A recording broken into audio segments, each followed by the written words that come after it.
Sini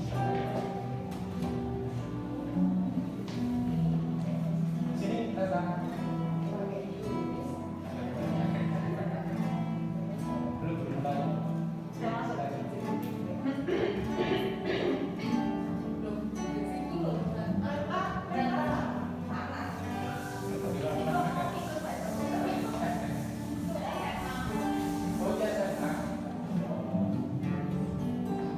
Shalom, selamat pagi.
hari sempurna ini ya Bapak. Haleluya. Amin.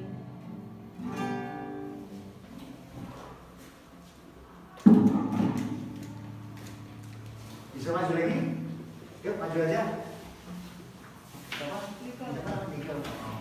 Baik, shalom, selamat pagi. Shalom. Oke, kawan-kawan, teman saya kemarin mati, meninggal ya. Meninggal gara-gara COVID, padahal fisiknya bagus. COVID ini tidak kelihatan, tapi real dan mematikan, betul ya? Kelihatannya gini-gini toh, tahu-tahu tumbang satu-satu, bak. Di kantor saya sudah 4 orang diisolasi. Kayaknya gini-gini aja nih, dunia kayaknya gini-gini aja, tapi satu persatu tumbang. Suatu yang gak terlihat, tapi real, nyata. Analogi ini sama dengan Tuhan. Tuhan gak kelihatan, betul? Tapi nyata. Oleh karena itu, kalau kita nggak takut sama Tuhan, ya sama aja kita nggak takut sama COVID, tahu-tahu tertular. Sesuatu yang nggak kelihatan tapi sangat-sangat real. Baik, pagi hari ini kita akan belajar dengan waktu yang singkat, yuk 15 menit. Berdoalah setiap waktu. Yuk sama-sama dibaca, baca firman Tuhan di Yohanes 15 ayat 7 yang keras 3, 4. Kalau kamu tinggal di dalam aku dan firmanku tinggal di dalam kamu, mintalah apa saja yang kamu kehendaki dan kamu akan menerimanya. Ini kalau bahasa Inggris ini kalimat conditional sentences, oke? Ada jikanya. Mintalah apa saja yang kamu kehendaki, kamu akan menerimanya. Tapi nggak berhenti di kuning di putih ini. Ada persyaratannya, ada kondisionalnya, oke? Jikalau kamu tinggal di dalam aku dan firmanku tinggal dalam kamu mau minta apa aja pasti menerima. Tapi ada persyaratannya. Jika kau tinggal di dalam aku, tidak gratis, oke? Saya belajar ada 3 macam doa yang menurut saya tidak menghormati Allah. Tahu doa? Siapa namanya ini? 3 ya? Oh sorry, ganteng, makin ganteng.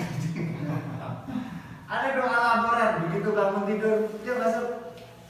Sama? Bisa ya. Ada Zal, lagi Zal. Kita belajar tentang doa ya, doa setiap waktu. Ada yang bangun tidur langsung begitu melek mata, terima kasih Tuhan buat hari ini, haleluya, amin. Merem lagi.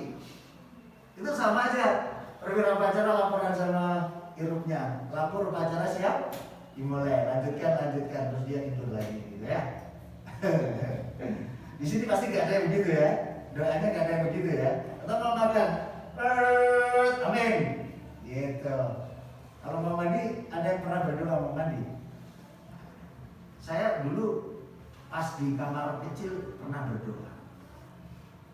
Waktu saya di Bandung, karena duit saya tinggal 50.000, kalau saya nggak punya uang, pulang saya nggak bisa pulang, gitu kan? Jadi itu dompet saya doakan di kamar mandi dan Tuhan bekerja. Banyak sekali kesaksian saya bersama Tuhan. Nih, jadi ada doa laporan. Saya berharap kalian meskipun masih muda, jangan lagi berdoa secara laporan kayak robot di program, gitu ya. Itu agama, sangat agamis. Tapi nggak ada rohnya. Misalkan saya bilang sama Rizal, Zal, kamu namanya siapa? Saya bilang kamu dengan Zal, sampean namanya siapa Zal? Ada rohnya kan, betul. Tapi kalau saya bilang kalian dan lain sebagainya, misalkan begitu, seakan-akan nggak ada rohnya. Nah doa laporan juga gitu, nggak ada hati, yang adanya ritual. Seperti agama-agama, jangan-jangan kita punya doa untuk makan sendiri, doa untuk tidur sendiri, ada yang begitu? Ada ya? Oke, mulai pagi hari ini, pada saat berdoa, kita serius sama Tuhan. Jangan lagi ada doa laporan. Tahu maksudnya doa laporan ya? Saya cepat soalnya waktu cuma 15 menit. Oke, yang kedua, doa yang gak menghormati Allah itu doa show off. Show off itu apa sih? Apa? Oke. Hah? menunjukkan diri. Doa pamer. Bapa kami yang ada di surga,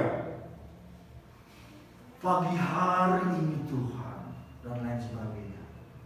Ini hanya contoh-contoh aja. Saya nggak dalam rangka apapun ya.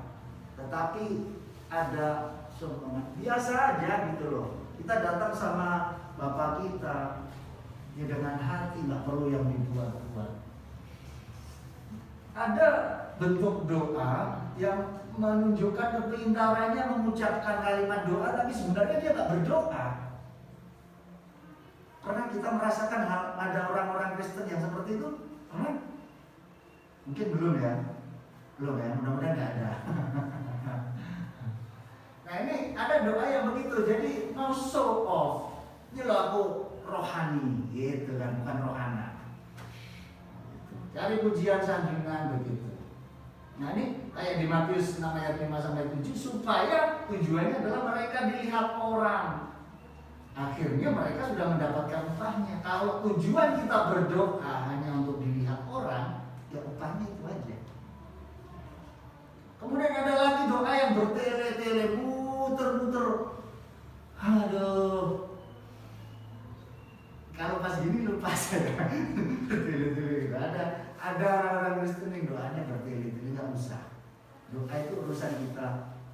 Bahkan kita nggak ngomong pun sebenarnya Tuhan tahu. Ini jangan lagi karena ini semacam doa yang tidak menghormati Tuhan. Banyak orang beragama tetapi tidak bertuhan. Tahu bedanya beragama dengan bertuhan? Tahu ya? Beragama itu tiap hari Minggu ke gereja, kemudian tapi nggak tahu di gereja ngapain. Orang tadi kemudian, oh ini hari Minggu, oke ini saya harus ke gereja. Gitu. Kemudian saya harus muji Tuhan, saya harus berdoa. Seakan-akan kita terkontaminasi sama agama-agama saudara kita di luar. Yang penting ada ritualnya. Banyak orang beragama tapi nggak bertuhan, rohnya nggak ada. Seperti saya bilang tadi, kalau saya bilang kamu dengan orang Jawa bilang sampean, rohnya beda, kayak robot gitu. Nah dengan pengertian seperti ini, yuk dari sekarang kita bangun hubungan yang benar-benar serius sama Tuhan. Beragama dengan bertuhan beda. Beragama itu rata-rata orang bermain di liturgi. Hari Minggu ke gereja, saya harus makan, saya harus berdoa sebelum makan dan lain sebagainya. Tapi hatinya nggak ada, rohnya nggak ada. Kalau bertuhan beda. Oke. Yang ketiga, ini doa perdukunan. Bahasa saya doa perdukunan. Nggak salah sih memanfaat kita datang kepada Tuhan minta, nggak salah. Tetapi jangan kita datang sama Tuhan hanya untuk meminta. Nanti akan berikutnya akan jadi orang kalau datang ke dukun, kenal nggak dukunnya? Kenal? Misalkan saya belum pernah ke dukun sih soalnya, nggak tahu kalau didukunin. Orang kalau ke dukun, dia kenal nggak sama dukun itu rata-rata? Enggak kan? Enggak. Yang penting saya punya hajat seperti ini mbak, saya ingin lain sebagainya. Dia nggak kenal, tapi dia pengen supaya keinginannya ini dituruti dengan persyaratan yang apapun yang disuruh oleh dukunnya. Kan begitu loh. Nah jangan sampai kita bersekutu atau berdoa sama Tuhan kayak dukun kita nggak pernah datang, nggak pernah begitu datang langsung Tuhan aku minta ini dan lain. Nggak salah, sekali lagi nggak salah karena Tuhan adalah Bapa kita datang kepada Ayah Bapa rohani kita, nggak salah. Tetapi kalau kalian seiring pertumbuhan umur kalian, ayo berusaha tidak hanya datang kepada Tuhan hanya memanfaatkan Tuhan. Coba kamu bayangkan kalau kamu datang tiap ke orang tuamu, tahu-tahu datang nggak pernah ngobrol, nggak pernah apa, tahu-tahu setiap datang, Pak, cepetan ke ibumu, Bu, buat bayar ini. Tapi nggak pernah ada omongan sebelumnya, nggak pernah apapun. Orang tua dunia aja dia akan gimana gitu ya? Ngerti maksud saya ya? Tidak salah doa meminta. Tetapi pada saat kita datang ke Tuhan tidak hanya meminta. Kita tidak hanya menunjukkan saya punya kepentingan apa, enggak. Kepentingan Tuhan dengan hidup saya apa dalam situasi seperti ini. Oke. Ada 3 macam doa yang tidak menghormati Tuhan. Yang pertama doa laporan. Yang kedua pamer. Yang ketiga doa perdukunan. Itu bahasa saya aja ini. Oke, biar nancep gitu ya. Minta-minta lah gitu. Oke, itu jangan lagi kita berdoa seperti itu. Oke, sekarang ada kebenaran-kebenaran tentang doa yang mungkin sama-sama kita belajar. Yang pertama, doa itu dialog. Apa? Dialog. Dialog itu bercakap-cakap gitu. Bukan meminta, tidak hanya meminta. Dialog antara dua pribadi, berkomunikasi. Nah, di dalam dialog kita ini Tuhan juga punya kepentingan. Tapi kita ngomong terus, Tuhan besok aku mau ujian, berkatilah, haleluya, amin. Dan Tuhan ngomongnya kapan? Terjadinya dialog kapan? Kan begitu loh. Oke, kita lanjut dulu. Tuhan sekali lagi di dalam doa kita, Tuhan juga punya kepentingan. Gak hanya kita yang punya kepentingan. Kemudian di dalam kekristenan gak ada aturan berdoa bagaimana. Harus menghadap kemana, gak ada. Pernah baca Alkitab? Gak ada. Gak ada aturan khusus jam berapa, kemudian model doanya seperti apa. Tidak diatur secara khusus di dalam Alkitab. Kemudian kualitas doa kita, mengapa ya saya cepat ya. Kualitas doa kita tidak ditentukan oleh panjang pendeknya kalimat yang kita sampaikan ke Tuhan. Tetapi ditentukan oleh apa? Oleh apa Ki? Kualitas doa seseorang, pengalamannya Kiki mungkin doa sama Tuhan. Kualitasnya ditentukan oleh apa? Sorry? Hah? Kesungguhan. Kesungguhan. Ditentukan oleh kualitas hubungan kita sama Tuhan. Ya. Kemudian nih, jadi Tuhan jarang khususnya di alam kita ini, tahu-tahu langsung, kau minta apa Ki? Pernah kalian berdoa seperti itu? Mungkin Tuhan yang lain kali ya. Jadi sarana doa itu hati nurani kita. Saya tidak dalam rangka show off tadi, karena memang harus ada contoh ya. Jadi kapan itu saya berdoa, tahu-tahu sama Tuhan itu dibawa mendoakan seseorang, kemudian apa ya, suruh ini, suruh itu. Padahal kita nggak berpikir akan begitu, apalagi kepikiran orang itu. Tetapi dalam alam doa kita, atmosfer doa kita tahu disuruh diingatkan kepada seseorang, doakan dia.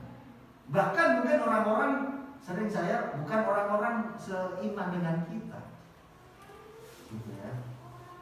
Nih, ini sarananya di hati nurani.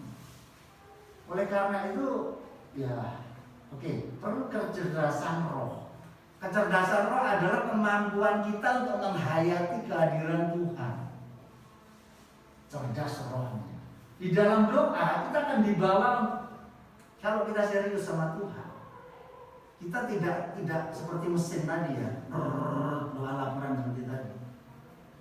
Pada saat kita menyembah, muji, tahu-tahu kita akan dibawa alam pikiran kita atau hati kita itu kepada orang-orang tertentu yang pada saat itu kita harus doakan. Langsung ingat, oh iya sih. Mungkin bukan orang-orang seiman dengan kita, belum tentu orang-orang segereja. Saya kemarin bukan soal lagi ya, sekali lagi.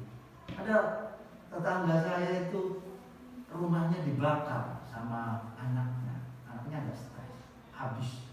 Kayaknya tahu pasti ya. Oh nggak tahu. Tetangga saya bukan tetangganya ya. Dibakar sampai habis. Itu bapak itu cuma tukang becak. Tahu-tahu diingatkan Tuhan itu. Doakan.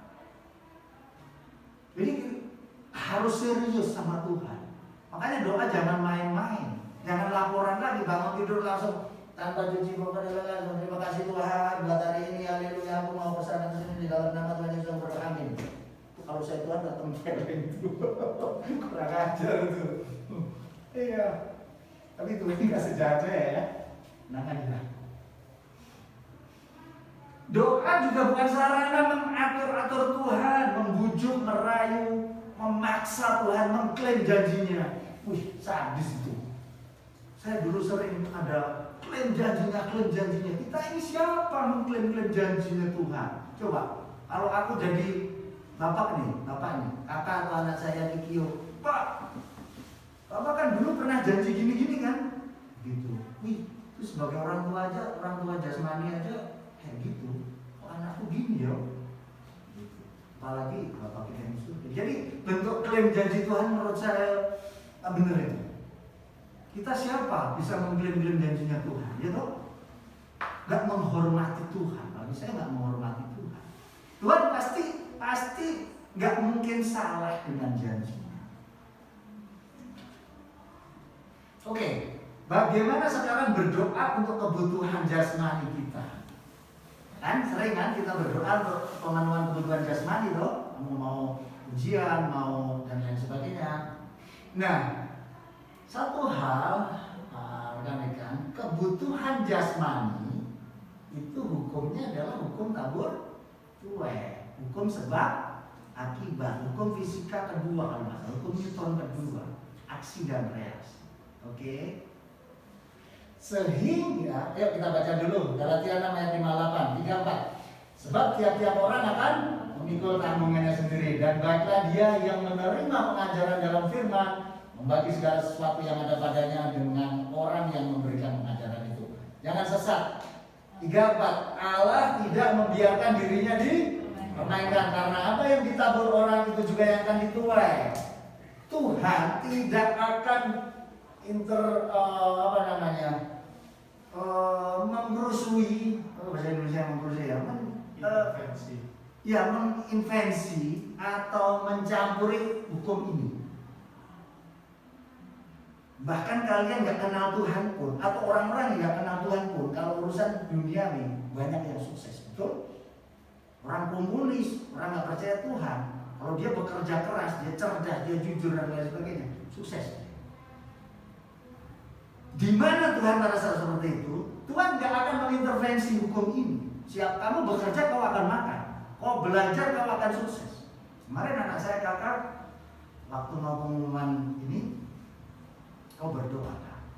Saya bilang, Pak, itu nggak merubah apapun, betul. Saya bilang, memang nggak merubah apapun. Itu apa yang kamu jawab di dalam ujiannya, ya itu nilainya. Tapi kalau kamu berdoa bukan dalam rangka kamu lulus atau tidak, tapi kamu punya kesiapan hati untuk menerima hasil ataupun mungkin hal yang lain. Tuh. Jadi jangan kita berdoa untuk supaya Tuhan merusak hukum ini, nggak bisa Pak. Kamu nggak kenal Tuhan pun kalau kamu itu tadi yang saya katakan, kamu punya integritas. Kamu kerja keras, jujur dan lain sebagainya. Keras sama dunia ini takut sama kalian. Oke, ngerti ya?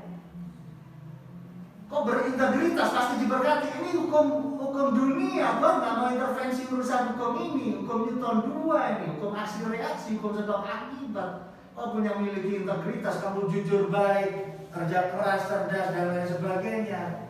Dunia kok pegang itu. Jangan memakai doa untuk kebutuhan jasmani untuk merusak tatanan yang sudah ada di dalam dunia ini, nggak bisa. Kemudian jangan hanya suka berdoa untuk diberkati, egois nih.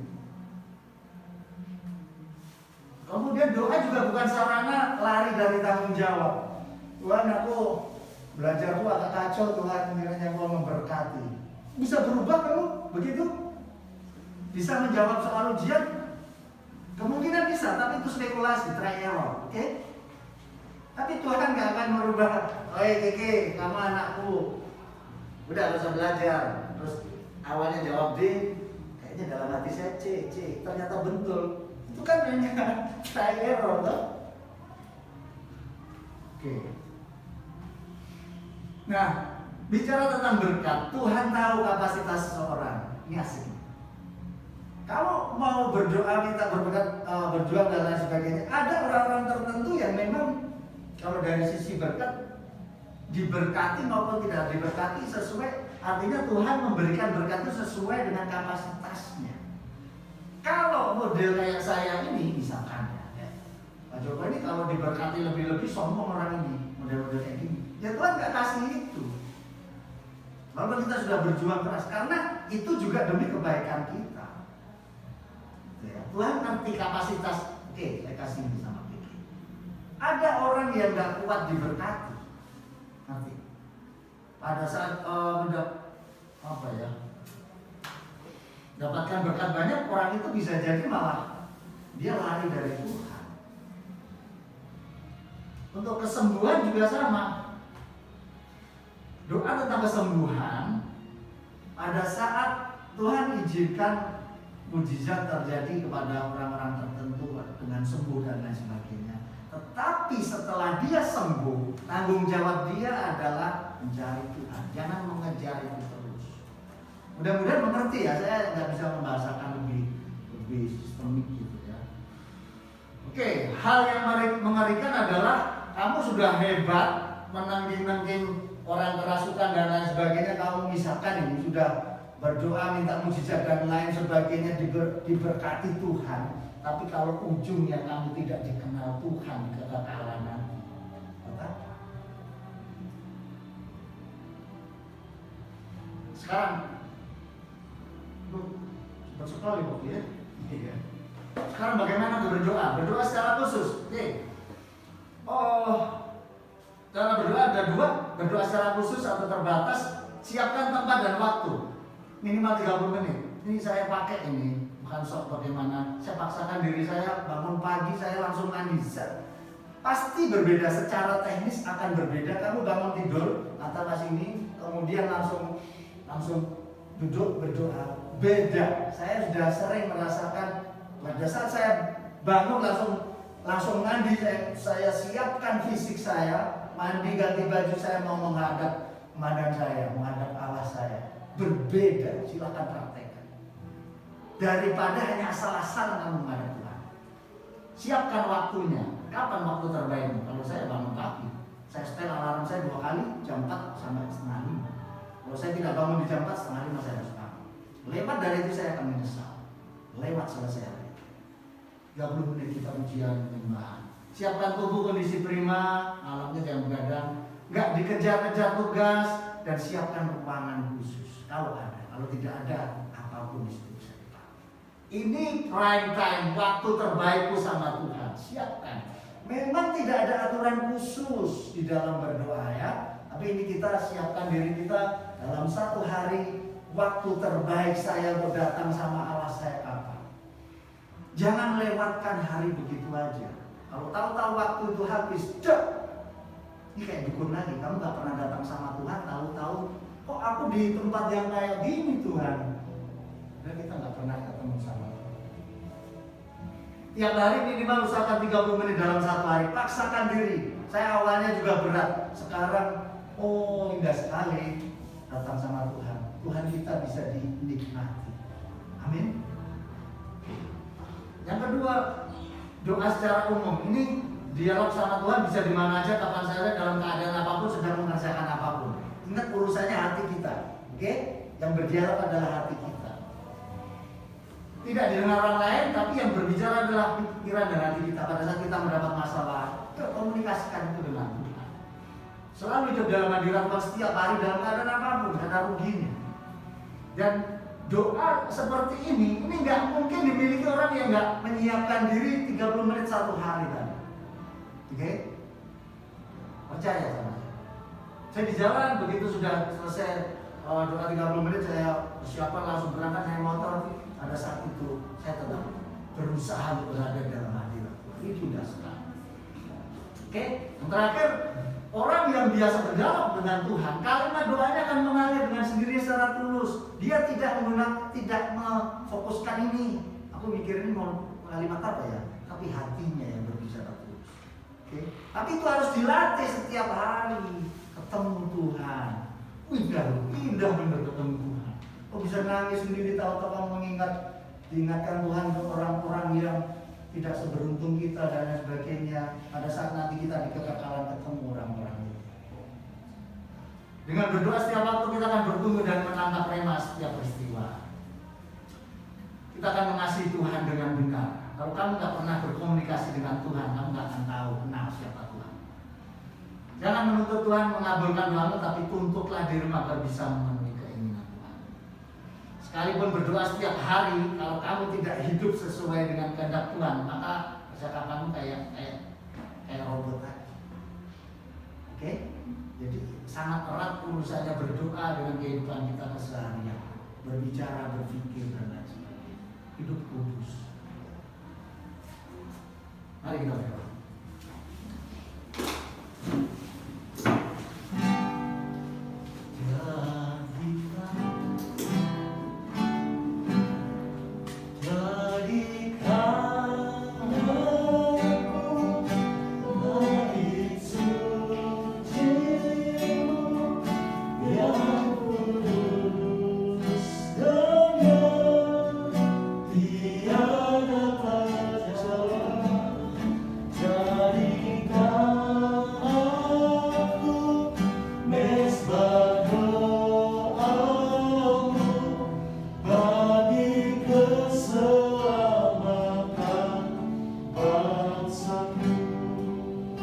Tuhan, kiranya Engkau berkenan memberkati anak-anak-Mu yang meskipun masih muda.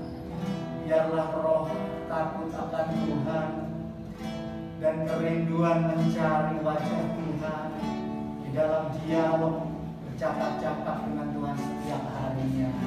Mereka menyisihkan waktu terbaiknya untuk bersekutu dengan Tuhan.